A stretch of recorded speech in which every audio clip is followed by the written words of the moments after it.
Good morning, everyone. Welcome to Monday. Welcome to Monday Minutes.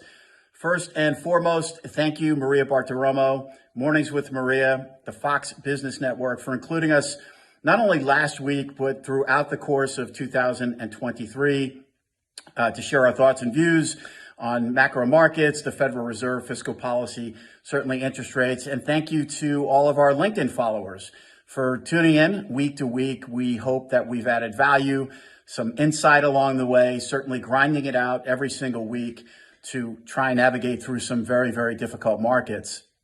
Things are in a great mood right now.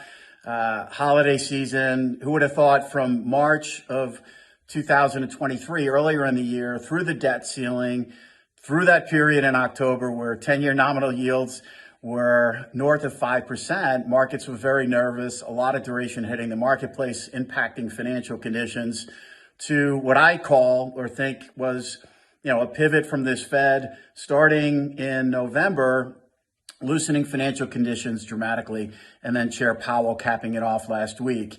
Short term, everything is in a good mood. It's the everything trade. Even cryptocurrencies are going up. It's all going up. Credit, stocks, equities, the MOVE index down, VIX down, the dollar getting scorched. 10-year real yields now 100 basis points tighter within 2 months. Does lend itself, I think, to a little bit of caution, not negativity by any stretch, because I think 2024 is setting up to should be a very constructive year across capital markets, debt markets, equities included. As we form new ranges, we find new ranges in terms of interest rates. We're not going to keep going down like this. And we already have a rate cycle priced into the marketplace. So now we're talking about rate cuts, even though short-term Fed speak is going to push back on whether or not that's the case. Chair Powell knows we're all going to get the minutes sooner or later, so why not tell us? And that he did.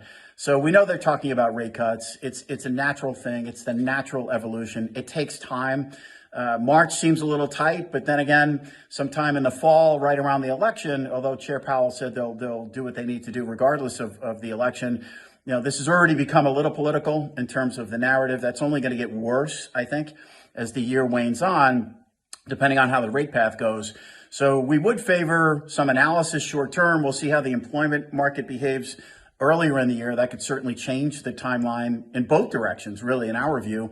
Inflation we see as continuing to come down. We think the Fed is confident in that, and that's part of their narrative right now.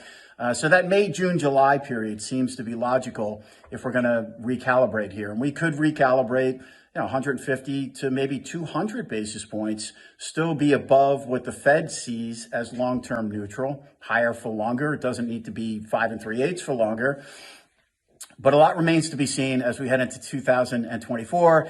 The challenge right now, I think, for markets is we're already priced for that. So if you look at where the market sees the funds rate out into early next year, they've already got a significant amount of rate cuts priced into the market, which is also being baked into the performance and risk assets. So certainly some room for some consolidation, but the fact that the Fed is likely done here, thinking about interest rate cuts, the market embracing that finally that next move is closer to us and will be toward lower rates, I think will continue to play out as we head into 2024. Wishing everyone a great holiday season. Happy Hanukkah, Merry Christmas, a very happy, healthy, and prosperous 2024. I'm Greg Faranello. I'm head of the U.S. Rates Group for AmeriVet Securities.